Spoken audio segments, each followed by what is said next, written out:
Most of the energy a cell harvests during the Krebs cycle is held in energy carriers such as NADH and FADH2. These energy carriers stay within the matrix of the mitochondrion. They transfer their high-energy electrons to proteins on the inner membrane of the mitochondrion. The inner mitochondrial membrane separates the matrix from the outer compartment.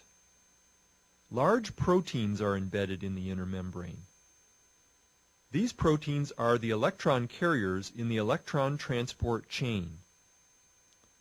The electron carriers are arrayed side by side, like the links in a chain. 3 of these proteins are ion pumps.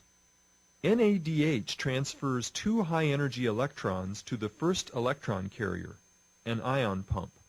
NADH changes to NAD. The carrier protein uses energy from the electrons to pump 2 hydrogen ions from the matrix into the outer compartment. The electrons are then passed to the next protein in the chain, and then on to the third electron carrier. This third protein is also an ion pump. It uses a bit more of the electron's energy to pump 2 hydrogen ions through the membrane. The electrons shift again to the fourth protein and then on to the fifth protein. This protein is a third ion pump. Using energy from the electrons, the protein pumps 2 more hydrogen ions into the outer compartment. The 2 electrons are now much lower in energy. They combine with 2 hydrogen ions and an oxygen atom. Oxygen, absorbed from the air when you inhale, is the final electron acceptor at the end of the electron transport chain. A molecule of water, H2O, is formed. A similar sequence of events takes place with FADH2. FADH2 transfers electrons to the second ion pump in the chain. The FADH2 is converted to FAD.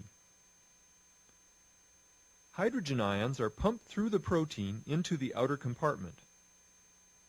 The electrons shift down to the last protein in the chain. More hydrogen ions are pumped. Again, oxygen serves as the final electron acceptor, and a water molecule is formed. Ion pumps are powered by energy from electrons. The ion pumps move hydrogen ions from the matrix into the outer compartment. Hydrogen ions concentrated in the outer compartment represent a form of potential energy, like water held behind a dam. They diffuse back into the mitochondrial matrix through a special protein called ATP synthase. This diffusion of hydrogen ions through the ATP synthase energizes the synthase. This energy is transferred to an ADP molecule forming ATP. This formation of ATP provides the cell with large amounts of usable fuel.